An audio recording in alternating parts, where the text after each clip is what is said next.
پیار اور پہاڑوں کے سرزمین کے باسیوں، آپ سب کو شاہ عبداللطیف بھٹائی رحمۃ اللہ علیہ سچل سرمست لال شہباز قلندر کے سرزمین سے خادم کلوڑوں کا سلام قبول ہو۔ ہمارے دائمی فکر کے والی وارث اور ہر دور کے رہنما شاعر دانشور شاہ عبداللطیف بھٹائی رحمۃ اللہ علیہ اللہ پاک کے شان میں فرماتے ہیں کہ اول اللہ علیم اعلیٰ عالم جو دھنی قادر پانجے قدرت سیں قائم آہے قدیم والی واحد وحدہ رازق رب رحیم سو سارا سچو دھنی چے حمد حکیم کرے پان کریم جوڑوں جوڑ جہان جی عربی عرش کھاں ویو متھے بلغل الا بکمال ہی عربی عرش کھاں ویو متھے بلغل الا بکمال ہی اوصاف ان جے جو بیان کہڑو کرے عاجز زبان مولا اجیں جو مدح خان حسنت جمیع خصال ہی سب کھے ادری سجی آہی التجا مومن پڑھو صبح و شام صلو علیہ و آلہ۔ یہ میرے رب کریم کی ثنا تھی اور میرے مصطفیٰ کریم کی ثنا تھی۔ تو آج میرے دوستو ادھر میں نے آپ کو شاہ عبداللطیف بھٹائی رحمۃ اللہ علیہ کے الفاظ میں نے خود میری اوقات نہیں ہے کہ میں سندھ کا شان، سندھ کا کلچر، سندھ کی ہسٹری، سندھ کے ڈپتھ، سندھ کے معاملات کو کر لوں، تو میں نے اس لیے شاہ عبداللطیف بھٹائی رحمۃ اللہ علیہ کے سہارا لیا ہے الفاظ کا۔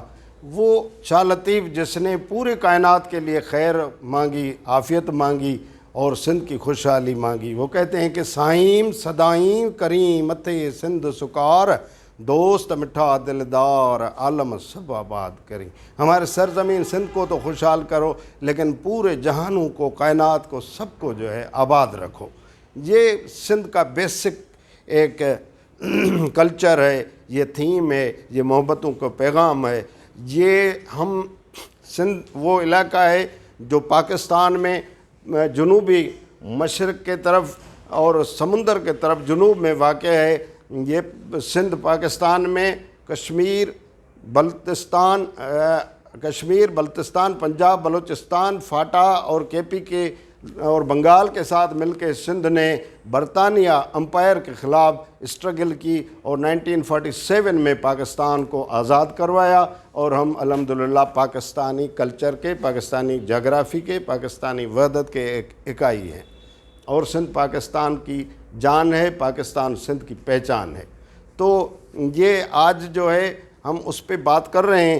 بھائی کہہ رہا ہے جمیل صاحب کہ مختصر کریں، اگر سندھ کے کلچر کو ہم بات کریں گے اس کو مختصر کرنا ایسے جیسے سمندر کو کوزے میں بند کرنا، لیکن میں بہت دور نہیں جاتا، میں نے کچھ پوائنٹ کیے تھے نوٹ، لیکن میں آپ کو یہ بتانا چاہتا ہوں کہ سندھ پاکستان سے پہلے بھی تھا، سندھ پاکستان میں بھی ہے اور انشاءاللہ رہے گا۔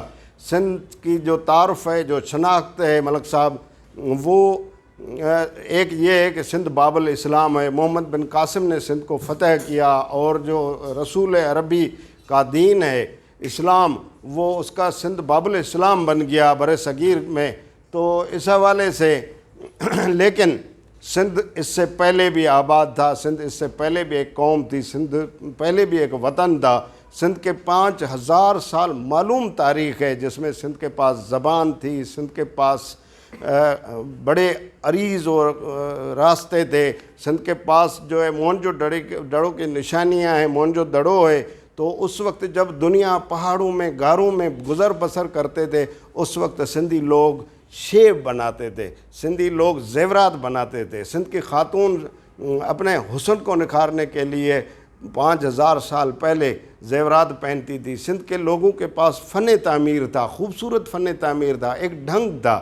سندھ کے پاس اس وقت بھی زراعت تھی، سندھ کے پاس ایجادات تھی، سندھ کے پاس بیل گاڑیاں تھیں، سندھ کے پاس فن تعمیر کا نادر نمونہ ہوا تھا، سندھ کے پاس دریا تھے، اور سندھ کے پاس تجارت تھی، سندھ کے پاس زراعت تھی۔ سندھ پوری دنیا کے ساتھ کپڑے کے لحاظ سے اور دوسرے معاملات میں جو کاروبار اور مراسم تھے، تو یہ سندھ ہمارا وہ ایک خطہ ہے جو پاکستان کا ایک مضبوط پہچان والا حصہ ہے۔ اور اس کے علاوہ سندھی لوگ جو ہیں وہ یہ ہماری کلچر ہے، ہمارا ثقافت ہے، پہچان ہے۔ پورا پاکستان ثقافتوں کا ایک خوبصورت سنگم ہے۔ جو تہذیب ہوتی ہے کسی بھی دنیا کی، جیسے انڈس سویلائزیشن ہم کہتے ہیں، دریائے سندھ پہاڑوں سے نکلتا ہے اور عربی سمند میں جاتا ہے، جسے ہم زبردستی عربی سمند کہہ رہے ہیں، ویسے یہ سندھی سمندر ہے۔ تو سندھی سمندر کے طرف یہ پوری جو رغبت ہے فطرت کی، یہ دریاؤں کی، بہاؤ کی اور ایک پورا جغرافی کی، یہ ایک ہماری انڈس سویلائزیشن ہے، ایک ثقافتوں کا سمندر ہے۔ ثقافت ویسے عربی لفظ ہے، اس کی معنی مادہ جو ہے وہ ثقف سے نکلا ہے، لیکن اس کی معنی جو ہے وہ ہے کاریگری یا اس کا اسپیشلائزیشن کسی کام میں۔ تو سندھیوں کو کیا ثقافت تھی، کیا کیا اسکل تھے؟ سندھیوں کے یہی اسکل تھے جو میں نے آپ کو عرض کی ہے۔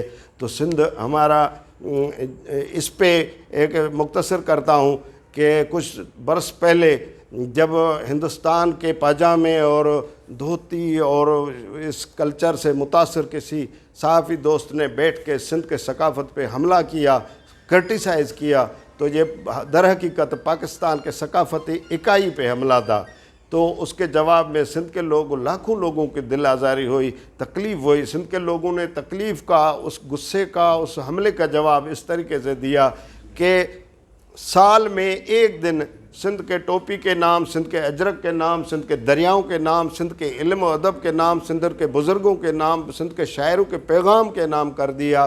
اور آج بھی وہ کلچر ڈے جو ہم منا رہے ہیں ادھر پشاور میں، آپ کی مہربانی ہے۔ میں کہہ رہا ہوں کہ خیبر یونین آف جرنلسٹ کی مہربانی ہے، پشاور پریس کلب کے عہدیداران، ممبران اور سارے ورکرز کی مہربانی ہے کہ انہوں نے یہ سندھ کا رنگ پہن کے رکھا ہے، اپنے سجا کے رکھا ہے۔ تو سندھ کے لوگ اس رد عمل میں، اس تکلیف میں، اس غصے کے حالت میں، جس کو ان کی توقیر بے توقیری کی گئی، دل آزاری کی گئی، تو اس کے جواب میں سندھ کے لوگ آج سندھ کا کلچر مناتے ہیں۔ ہزاروں نہیں، لاکھوں لوگ دریاؤں پہ جاتے ہیں، کوٹ قلعے پہ جاتے ہیں، جو فورٹ ہیں ان پہ جاتے ہیں، رنی کوٹ پہ جاتے ہیں۔ سندھ کے لوگ اپنے شناخت کو ریویو کرتے ہیں موجودہ جنریشن کے ساتھ، آئندہ جنریشن کے ساتھ اپنے تاریخ سے شناسائی دیتے ہیں اس دن پہ۔ اور سندھ کے لوگ بڑے اچھے آج کے دن جو ہے کھانے پکاتے ہیں، نہ صرف خود پکاتے ہیں، پڑوس میں بانٹتے ہیں۔ یہ سب لوگوں کو پتہ ہے، پوری دنیا میں سندھ کے لوگ جو ہیں اپنے محبت کا اظہار اپنے کلچر کو پہن کے اور فن تعمیر میں اور دوسرے ڈائریکشنز میں کرتے ہیں۔ تو اس حوالے سے یہ بھی فائدہ ایک ہوا کہ سندھ کی جو اجرک انڈسٹری ہے، جس کو ہم ایٹ کہتے ہیں، اسی اجرک انڈسٹری کو اتنا، ٹوپی کو اتنا بوسٹ اپ ملا ہے کہ اب وہ ان کا بڑا بوسٹ اپ ملا ہے۔ میں اس کے علاوہ کیا کہہ سکتا ہوں؟ وہ بین الاقوامی طور پہ فلیش ہو گئی ہے، پہچان ہو گئی ہے، لیکن ان کو جو معاشی طور پہ وہ بھی سہارا مل گیا ہے۔ ناصر صاحب کی مہربانی ہے، یہ ہمیشہ میرے ساتھ مہربان رہے ہیں۔ ملک صاحب کی مہربانی ہے، خاص مہربانی میں کہتا ہوں غفار بیگ صاحب کی۔ لیکن میں یہ کہتا ہوں کہ سندھ کے لوگوں کی اور کے پی کے لوگوں کی جو آپس میں تاریخی، سیاسی، معاشی، خاندانی روابط اور اپنے جو ہمارے تعلق ہیں، وہ بھی اتنے اسٹرانگ ہے کہ پاکستان کے کچھ باقی علاقوں کے نسبتاً بڑے کریڈیبل ہیں، بڑے احترام کے ساتھ ہیں اور بڑے تاریخی ہیں۔ تو وہ بھی ہیں۔ یہ ایک مثال میں آپ کو دے دوں کہ ہماری محبتیں، قربتیں اور راغبتیں کتنی ہیں کہ ہمارے سندھ میں آدم شماری کے نقطہ نگاہ سے 3% تھے پٹھان اور پشتو زبان بات کرنے والے۔ یہ 1998 میں 2018 میں جو یہ اپنا آدم شماری کا آیا ہے، اس میں پشتو بولنے والوں کا جو ریشو ہے وہ 17% ہو گیا ہے۔ ایک لحاظ سے تو ہماری سندھ میں تحفظات بڑے ہیں کہ پشتون آبادی سندھ میں بڑھ گئی ہے ان کا، لیکن ساتھوں ساتھ کچھ آسانیاں بھی ہوئی ہیں بیگ صاحب۔ وہ آسانیاں یہ ہوئی ہے کہ سندھ کے جیسے وہ پشتون زیادہ ادھر ہوتے ہیں تو پشاوری سینڈل بڑا آسانی سے وہاں پہ مل جاتا ہے، ان کا کاروبار کا ایسا، نسوار آسانی سے، نسوار تو اتنا آسانی سے ملتا ہے کہ میں کبھی خود شراب اور سگریٹ کا تو نشہ نہیں کرتا، لیکن نسوار کا نشہ میں کبھی کبھار کر لیتا ہوں پشتون بھائیوں کے ساتھ۔ تو یہ قربتیں بھی بڑی ہیں۔ تو یہ ایک سلسلہ ہے۔ مجھے خود اس سرزمین پہ آ کے بڑی ایک آپ کا احسان تو مان رہا ہوں، لیکن مجھے خود میں ایکسائٹیڈ، یہ ایک خوشی کا سما فیل کر رہا ہوں خاص طور پہ جس طرح نادر صاحب نے اوپینین دیے ہیں ہمارے پوری ہسٹری پہ، ہمارے مزاج پہ، ہمارے کلچر پہ، یا دوسرے لوگوں نے، تو میں ان کا شکر گزار ہوں، اور میں سمجھتا ہوں کہ ہم باہمی روابط کے ساتھ ایکول لیول پہ سندھی، پشتو، پٹھان جو بھی ہیں وہ ایک دوسرے کو احترام کے ساتھ پیش آئیں گے. پورے جو بھی چارے صوبوں کے ساتھ ہماری ایک احترام کا سلسلہ ہے، اور ان کا بھی ہمارے ساتھ ہونا چاہیے. لیکن سندھ کا کلچر ڈے جب ہم مناتے ہیں تو اپنی محرومیاں، مایوسیاں، زیادتیاں جیسے آپ کے اور ہمارے ایک جیسے ہیں، تو ہم اپنے نسل کو بتاتے ہیں کہ ہمارے قدرتی وسائل کے ساتھ کیا حشر ہے، سمندر کے ساحلی پٹی کے ساتھ کیا حشر ہے، ہمارے جو لوگ ہیں وہ مسنگ پرسن کیوں بنائے جاتے ہیں، ہماری جو وفاق میں ریشو ہے جابس کا وہ بیوروکریٹک لائن میں وہ کیوں کم ہوتا ہے، ہمارے جو بھی آپ کے کے پی کے اور خیرپور سندھ کے کئی ایشوز ایسے ہیں جن میں خوشیاں اور غم ایک جیسے ہیں، زیادتیاں ایک جیسے ہیں ہمارے. تو اس لیے میں آیا ہوں سندھ سے آپ سے محبتیں بانٹنے. آپ کو میں نے کچھ اور تو دے نہیں سکتا، میں ایک الفاظ کے ساتھ ہی آپ کو یہ شاہ عبد اللطیف بھٹائی رحمۃ اللہ علیہ کی دعا دے سکتا ہوں. پنل